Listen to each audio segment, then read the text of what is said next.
गुरुजी, मेरा शरीर पहले बहुत अस्वस्थ रहता था।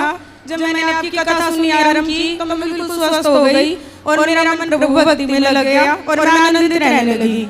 मेरा शरीर का सारा कष्ट चला गया और मैं घर के कार्य में माता पिता की सहायता करती थी और पढ़ाई भी करती थी। लेकिन बाद में गुरुजी पता नहीं क्या हुआ, कुछ समय के बाद है ना मैं फिर से अस्वस्थ हो गई और मेरे अंदर जैसे आप कहते हो ना काम, क्रोध, लोभ, ईर्ष्या, अहंकार ये सब विकार आ गए और मैं ना माया के अंदर फंसी चली गई। फिर प्रेमानंद बाबा जी है ना, जो उनकी मैं वीडियो सुनने लगी तो वो जो बताते हैं ना कि साधक के मन में ऐसा आता है जब वो साधना के पते चलता है तो मेरे मन में सब वही विकार आते हैं। तो मैं जो उपाय बताते हैं प्रेमानंद बाबा जी, नाम जप करो, अधिक से अधिक प्रभु का स्मरण करो, वो करती हूँ तो कम हो जाता है। नहीं तो मुझे विकार घेरे रहते हैं, विकारों से मुझे मुक्ति नहीं मिल पाती। और ना मतलब मुझे कान में ना एक अजीब सी आवाज सुनाई देने लगी कि हमारे जो लड्डू गोपाल जी हैं कि है ना जैसे आरती करते हैं उनकी तो वो अग्नि से जला देगी, तेरे काना को ये हो जाएगा। मैं रोने लगी, चिल्लाने लगी कि मेरे प्रभु को कुछ नहीं होना चाहिए।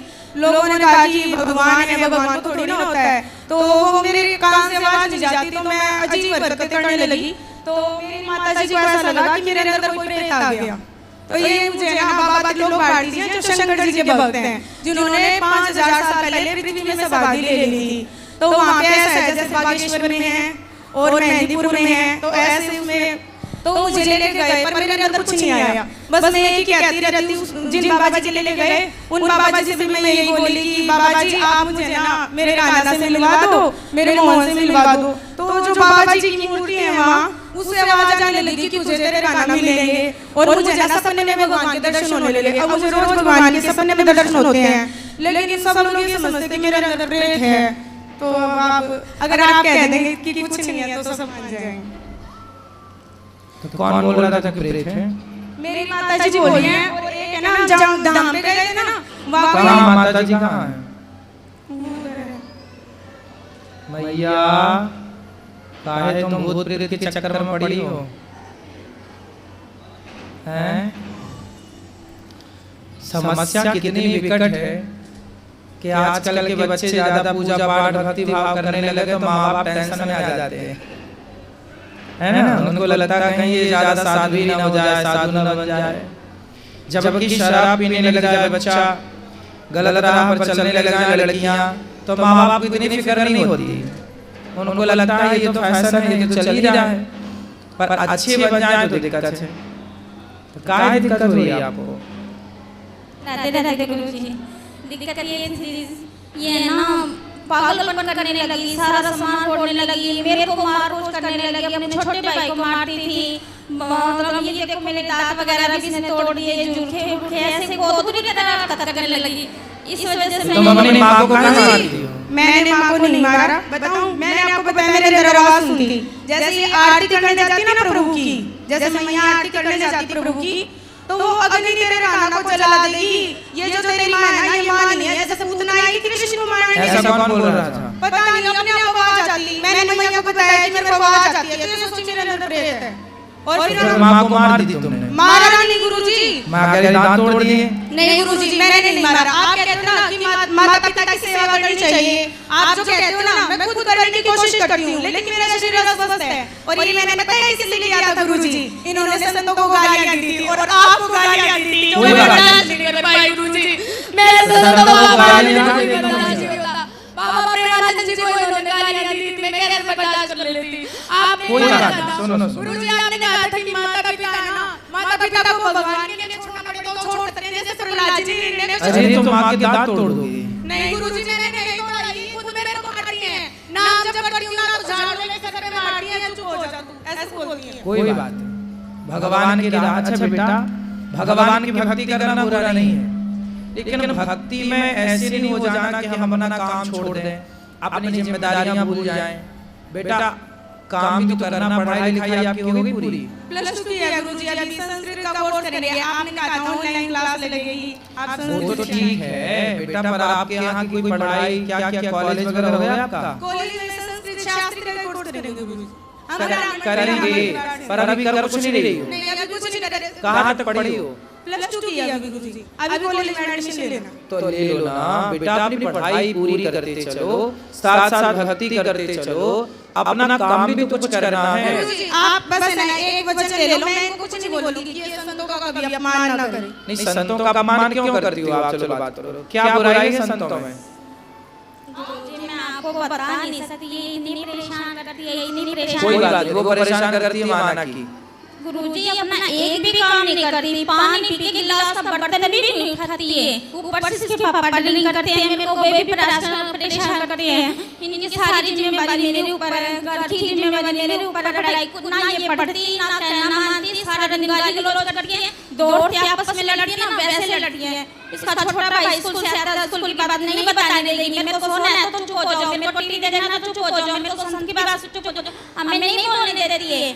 कमरे 3 हैं गुरुजी, एक में मंदिर बनाया वहाँ नहीं किसी को जाने देती, घर मेरा बहुत छोटा है गुरुजी, मेरे को कपड़े ऊपर धोने होते हैं, ऊपर नहीं चढ़ने देती, ना कपड़े से सुखाने देती, ना तारने, मेरे लड्डू गोपाल के हाथ नहीं लगाना, मेरे भाव से मैं पूजा करूंगी, वो मुझे सिखा रही है, मेरी तरफ से पूजा करो। गुरुजी ये बताओ कि हमारे कुछ भी भाव नहीं है, मैं बेटी की आती हूँ क्या पूजा करने के लिए? ये कहती है मैं जैसे कहूँ ना वैसे कर, मैं जैसे कहूँ वैसे बैठ, मैं जैसे कहूँ वैसे मान, मैं जैसे कहूँ वैसे पानी, ऐसे परेशान करती है मेरे को। ये सोच के बाद सीधा भोजन बनाती है, चप्पल पहन के भोजन बनाती है मेरी माता जी। कोई बात नहीं, देखो हर साधु से, हर संत से, हर गुरु से ना माँ ही बड़ी होती है बेटा। हम तो आपको बाद में मिले, कोई भी साधु बाद में मिला, आपको पहले माँ मिली, आपकी माँ ही थी जिसने आपकी मालिश की, आपको नहलाया धुलाया, उंगली पकड़ कर चलाया। इसलिए आपकी माँ से संत, कोई भी साधु संत बड़ा नहीं हो सकता, ना हम बड़े हो सकते हैं ना कोई भी साधु। इसलिए आपकी माँ, जब आप अपनी माँ को बोलोगी उल्टा, कुछ करने नहीं दोगी, अपने भाई को उसका रीजन नहीं करने दोगी, तो माँ को गुस्सा तो आएगी।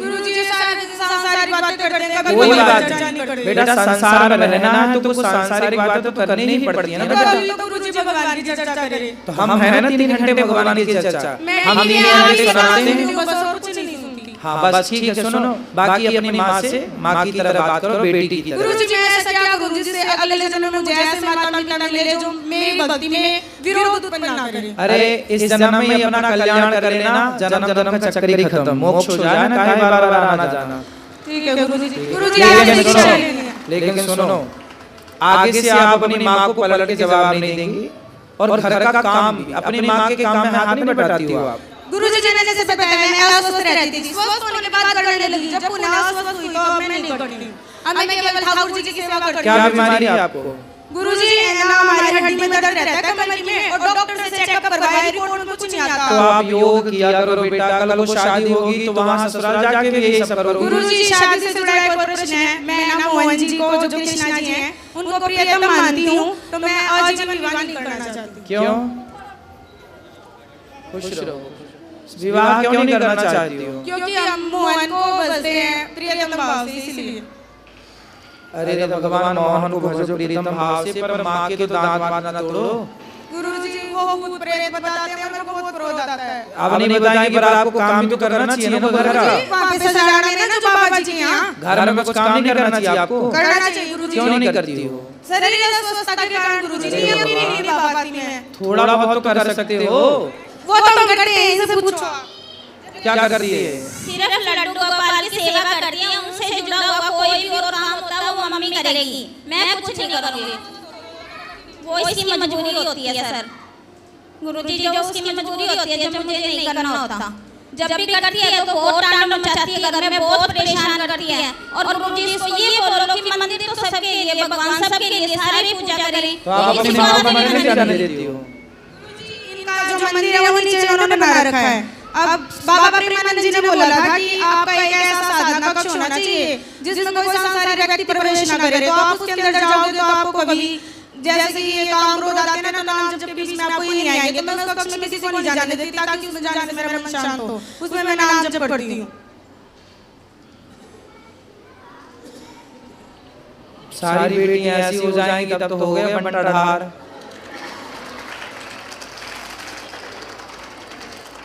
बेटा भक्ति का तुम लोगों ने हर चीज गलत कर लिया, ये गलत ट्रैक पे चली गई आप। भक्ति का मतलब यदि ये है ना तो पूरे देश में अकर्मण्यता फैल जाएगी तेजी से।